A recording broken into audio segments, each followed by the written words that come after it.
Peter, first of all, Artie Ayala is joining the panel. Peter, I want to talk about this a little bit. What Illinois has done, and we didn't intro this, and we didn't get a chance to get to it with William Kelly.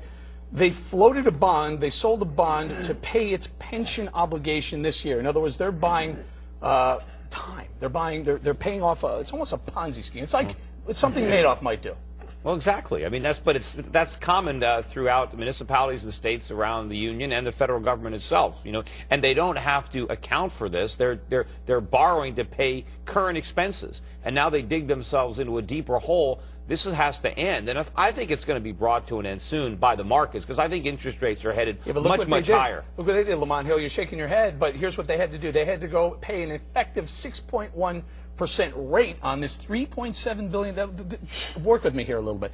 $3.7 billion bond offering. The rate they ended up paying was about 6.1%, almost double the junk bond status. In other words, investors are saying Illinois is so freaking broke. They're going to have to pay double just to raise the money. It's fiscally irresponsible. It's unwise. I don't dispute that. What I was shaking my head at was the Bernie Madoff comparison, not it's different. Not the analysis. And I think Mike and I actually agree on that. But for me, the fundamental question here is, what do we do long term from workers who have taken salary cuts for decades for the purpose of having pensions, who've become public employees, for example? Public employees aren't taking salary cuts. Their salaries have been rising for decades. No, that's but the point. Just a few weeks ago here in Illinois, we were talking about people, and we were talking about pulling back job benefits, salary benefits.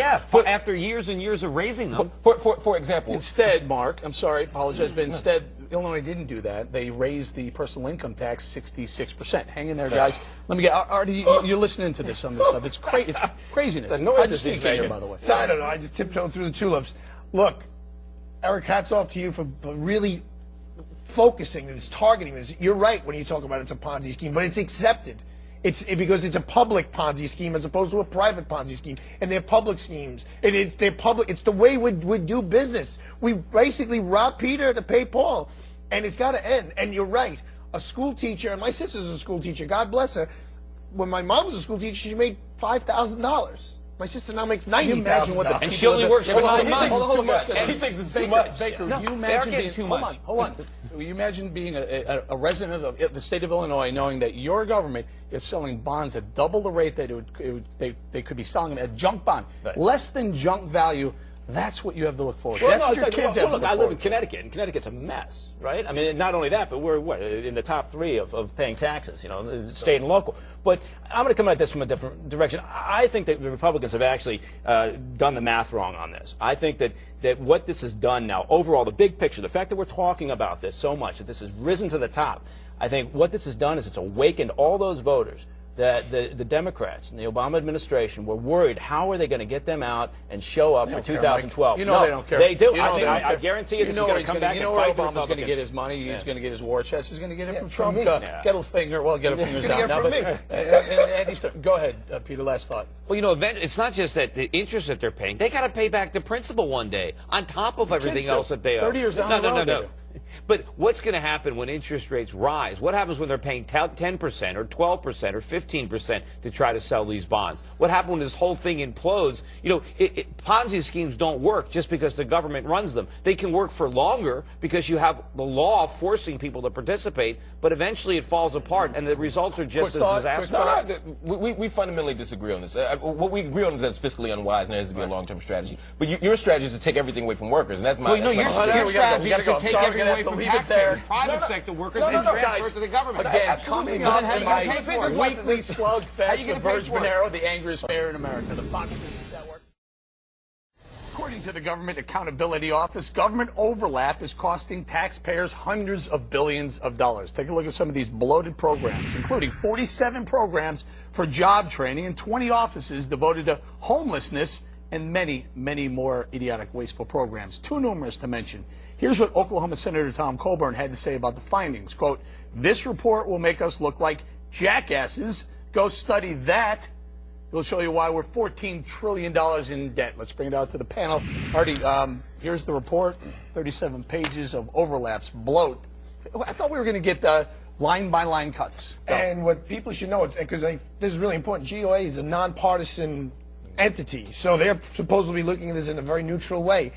It's ineptitude. I mean, it goes back to what we're saying about the free market. If I ran my law practice like this, if we ran Fox News like this, we'd all be bankrupt. We'd all be. It's not corruption. It's ineptitude. It's just stupidity. It's laziness. It's all the words you want to put in there. Lack of attention to detail. Speaking of attention to detail, Obama on the campaign trail in 08 said, I'm going to go line by line. I'm going to cut spending, waste, fraud, and abuse line. But here it is. Here's a chance. They found hundreds of billions of dollars.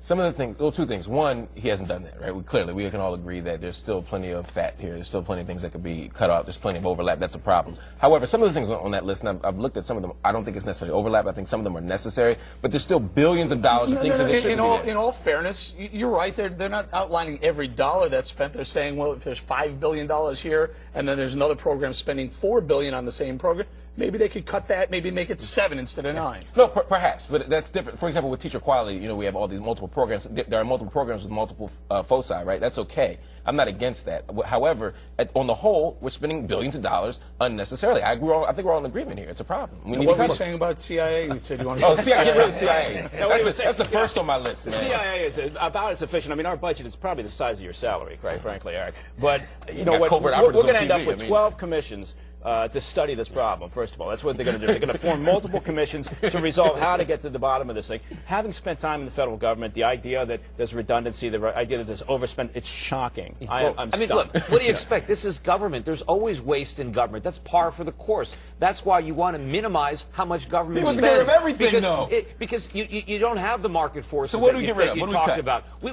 We need to focus on more than just a couple $100 billion in waste. Even if we can get rid of all that waste, we still have a massive deficit well in excess. So what do we cut? We have to cut everything. We got to dramatically shrink government. Department of what? We got to cut defense. We got to cut energy. We got to cut the Medicare, Medicaid, Social Security. We got to slash government spending. The White House could be a little smaller. Maybe they can hang out in the house. The government is almost spending $4 trillion a year. We don't have the money. We're borrowing $1.6 You said you would cut national defense in half. We have to cut it. In fact, we can cut our Defense Department in half. You honestly believe this nation would be safe to defend its border? I got to step in now. I got to step in. We got to cut Social Security. We got to cut Medicare. You can't seriously be talking about cutting the defense budget in half. But I will say, it's absurd. Service by service, and there's been a tradition in the military for as long as the military's been around. Each service wants to maintain its own territory, right? Its own development programs. So you do get waste in here because it has not been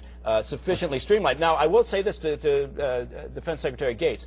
Of all the people in the Obama administration at this point, and he, of course, came from previous administration, he does seem to be more focused on this in a practical manner than anybody else. The main thing the federal government should do is defense. Everything else needs to be cut by war. We need guns, right? We need muskets. That'll do it. Come on. I just want to talk like a businessman. And as a businessman, if we ran this like a business, if you had to cut, Doc, if you had to cut 10%, 20%, you'd still figure out a way to make it work. But this isn't maybe the not an private ideally way. But why can't we run it like the private sector? It's my money. It's my tax money. Why should it be treated like the private sector? Why should there be that way? It's my hard-earned money. If you're going to take it, then use it the best possible way you can. There's no excuse to that. Because in the private sector, efficiency is the only thing we're worried about, right? No, not maximizing profit, maximizing profit, right? If I were to take that same approach to schools, it might be cheaper to not spend twice as much money educating kids, but to let them fail. Your